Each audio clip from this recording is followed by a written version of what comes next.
We've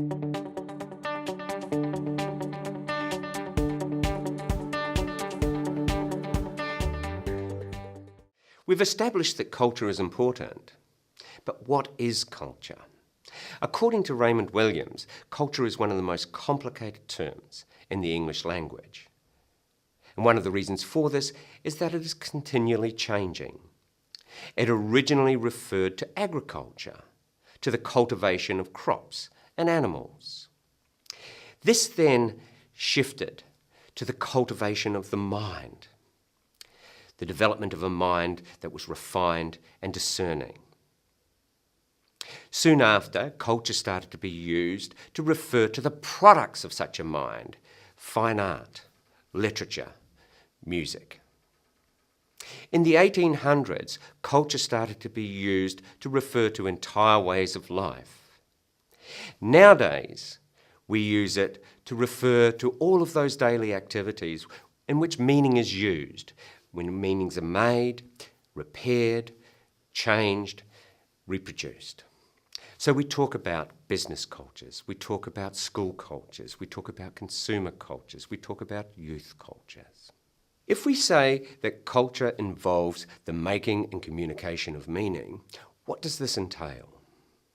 Following Stuart Hall, we can say that it involves 4 components. First, we need a system of concepts about the stuff of the world that exists in our heads. The concepts of child, of a table, of a plane, perhaps more abstract ideas, love and justice. We know these are in our heads because we can think about them even if the objects that they refer to are not present before us. Second, these concepts need to be organised systematically. We categorise the stuff of the world in terms of their relationships to one another. This categorisation may use a principle of difference and likeness. So, for instance, birds and planes are alike because they both fly, but they're different because one is animate, the other is inanimate. We may use a principle of sequence.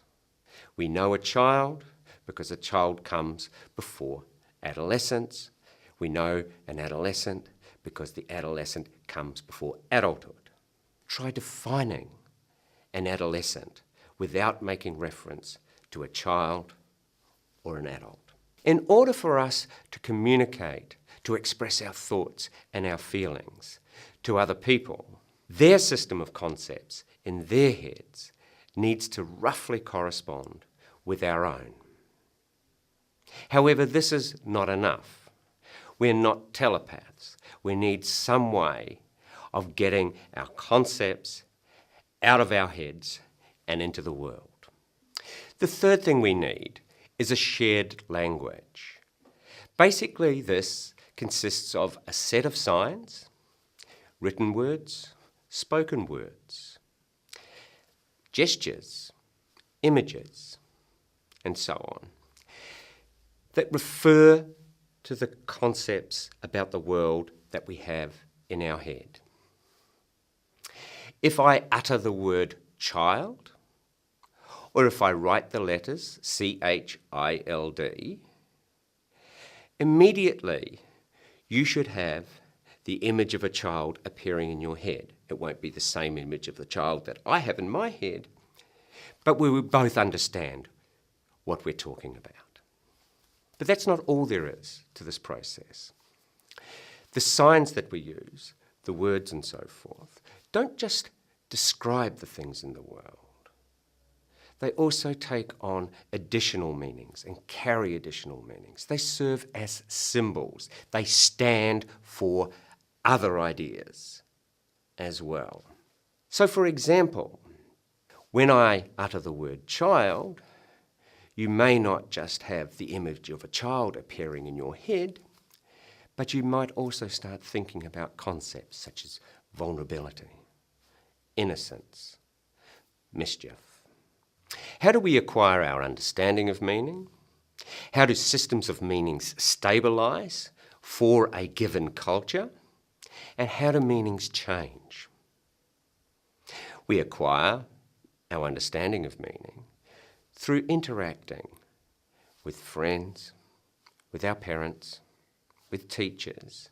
As we grow into the world, we learn to make the connection between ideas and signs and what these signs symbolise.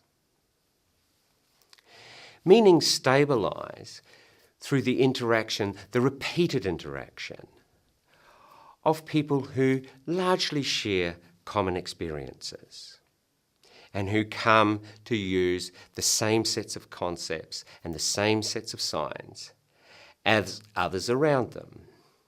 This is where meanings can harden into beliefs and values and worldviews. Meaning changes when we encounter and engage with people whose experiences are very different to our own, or when we use signs and symbols creatively. Think, for example, of the national flag.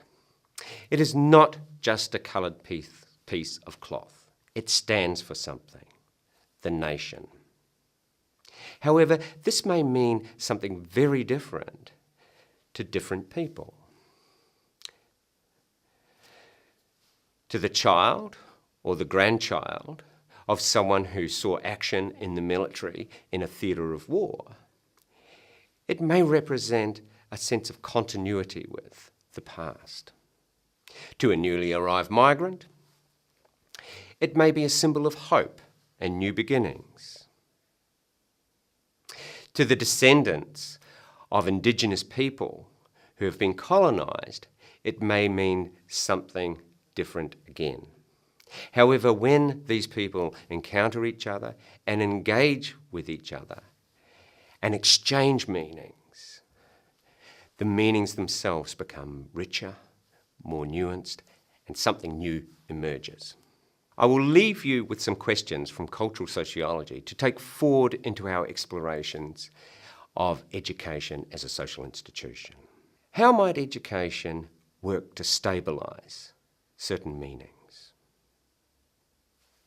Whose meanings are being stabilised? How might this work to the advantage or the disadvantage of different groups of students? And how is education implicated in processes of social and cultural change? Does it work to resist this?